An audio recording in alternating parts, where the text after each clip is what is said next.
Hello traders, Gary Wagner here, just after 11 o'clock in Honolulu, 4 o'clock in New York. It is Wednesday, January 11th, 2017, and this is the Daily Report for Gold and Silver. Wow is all I can say after listening to President-elect Trump's first news conference that he held as the president-elect. This is the first since July, and more so, the effects, the utter gyrations within financial markets exhibited not only before, but during as well as after that press conference. We saw incredible gyrations in U.S. equities, trading up about 100 points. Statements made about healthcare plunged the entire market till cooler heads prevailed, so to speak, and ended up closing higher on the day.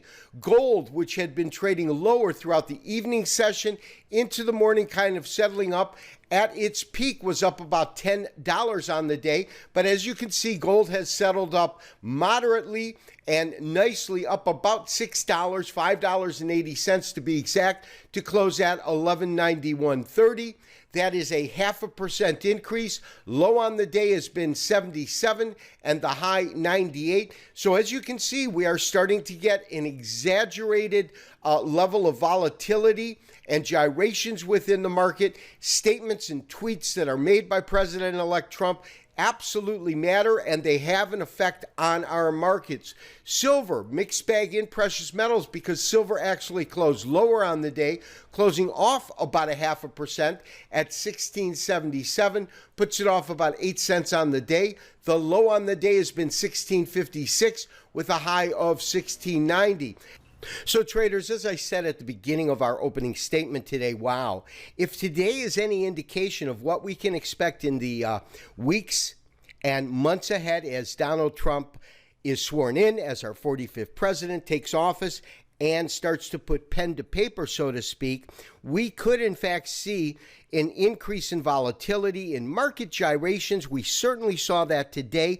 We'll look at the Dow Jones Industrial Average in a little bit, but first to gold. We are long positions in both gold and silver. Gold closing up about $6 at $11.9160. We're looking at a weekly chart. We talked about this yesterday, but the fact of the matter is that really since December 15th, and that's the lows that were achieved at this one doji-like candle, this is that week, about a month ago, we have seen this market accelerate and climb steeply to new prices, coming within mere dollars today, under $2 of hitting $1,200.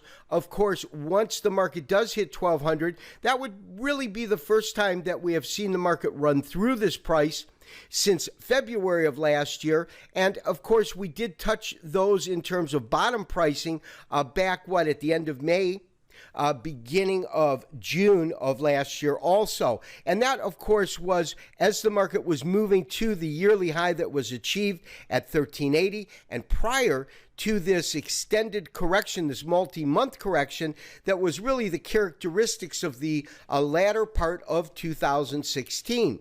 I talked about in our letter yesterday, our opening letter, that I'm starting to see some distinct similarities between action that we saw at the end of 2015, beginning of 2016, and that at the end of 2016, beginning of 2017. And what I'm referring to more than anything else is that the market was under pressure for the better part, at least in the case of this year. For the last half of the year, it hit a bottom really about mid-December and then traded higher from there. Now, when we contrast that to the activity that occurred in 2015 at the end, of course, the market had been oscillating, but really since October, in which market pricing was just shy of 1,200, came back down and tested these lows at 1050, which turned out to be the absolute lows since the multi-year correction began in 2011. We really never looked back,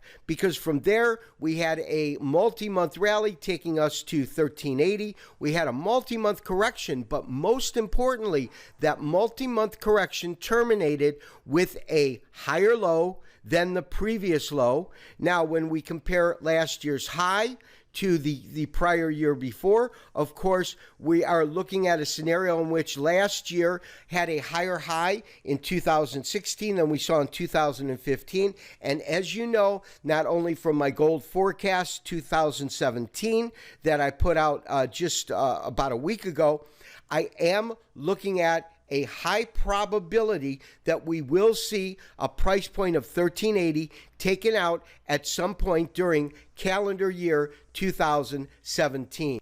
So traders, as far as silver goes, silver is still really above where we entered the market, but ever so slightly above that particular price point.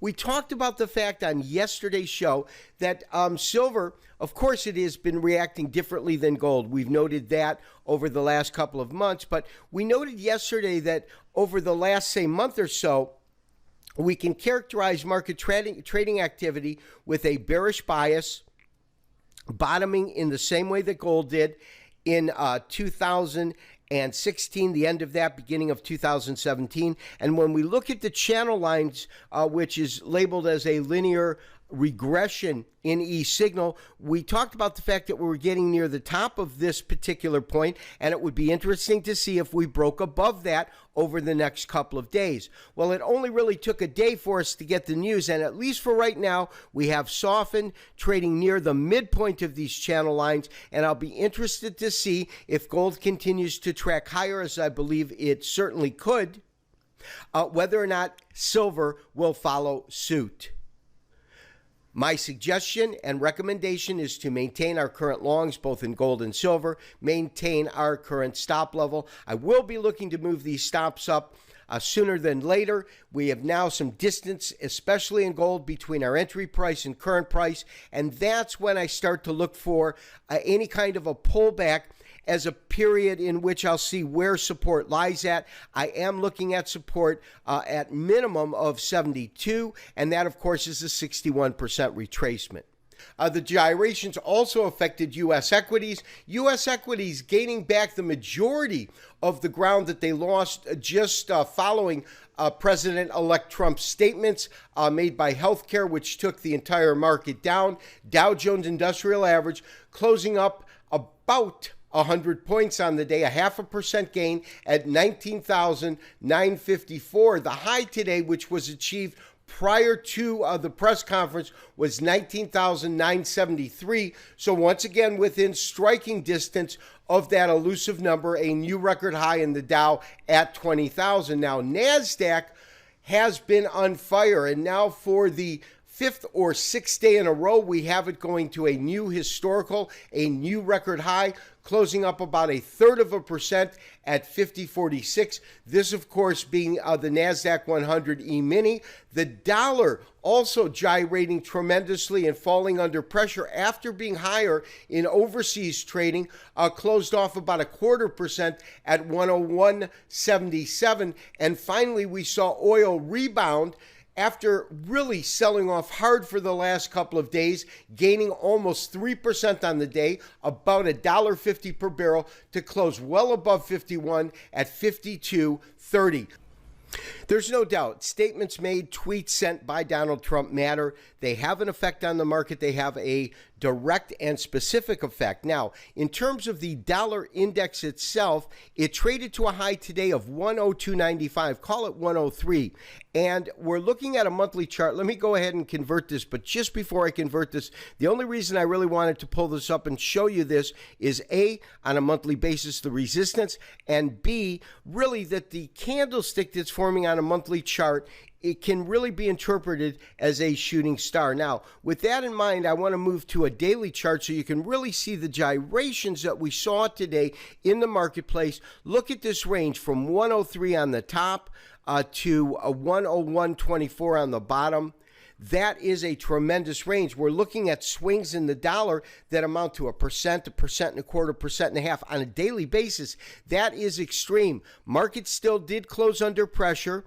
It has been trading effectively lower ever since the market hit those tops at the end of last year. The beginning of this year, you can clearly see that on our daily chart. We have absolute Strong resistance at 103. My level of support that I'm looking at doesn't come in till about 186. I do expect the dollar to continue to trade under pressure and trade to lower pricing. About the only market that has exhibited extreme volatility, which we can obviously say has very little, probably nothing to do with Donald Trump, has been crude oil. Of course, that running to different factors, OPEC and Saudi Arabia. We talked about the fact that over the last couple of days, oil prices under tremendous pressure, trading up near $54 per barrel just a few days ago. 3 days ago, really running to the 28-day moving average. We made note of the fact that yesterday's activity moved us below that and broke below this support line. And I believed at that point that on a technical basis, this should become some sort of resistance. I also looked for crude oil to go anywhere between 48 and 49. Of course, today's activity murks that particular forecast with this kind of volatility back to the upside. However, I'm not convinced yet that we are going to move to higher pricing, meaning head to the top of this channel. However, if we do have a couple more days in which we see this market firm up in price and maybe trade as high as about 52, 53, then we could in fact see the market return back to, the 54 area. I don't see prices going much higher than that. I know there's a lot of people out there calling for $60 a barrel oil, but I'm still not convinced that member nations of OPEC, although they're talking the talk, will walk the walk when it comes time, push comes to shove, about production quotas and limiting daily production to 32.5 million barrels per day as opposed to 33. I'll be convinced of that when the factual data becomes available. This has been Gary Wagner, wishing you, as always, good trading. We will talk to you tomorrow for another daily update and review. Bye-bye.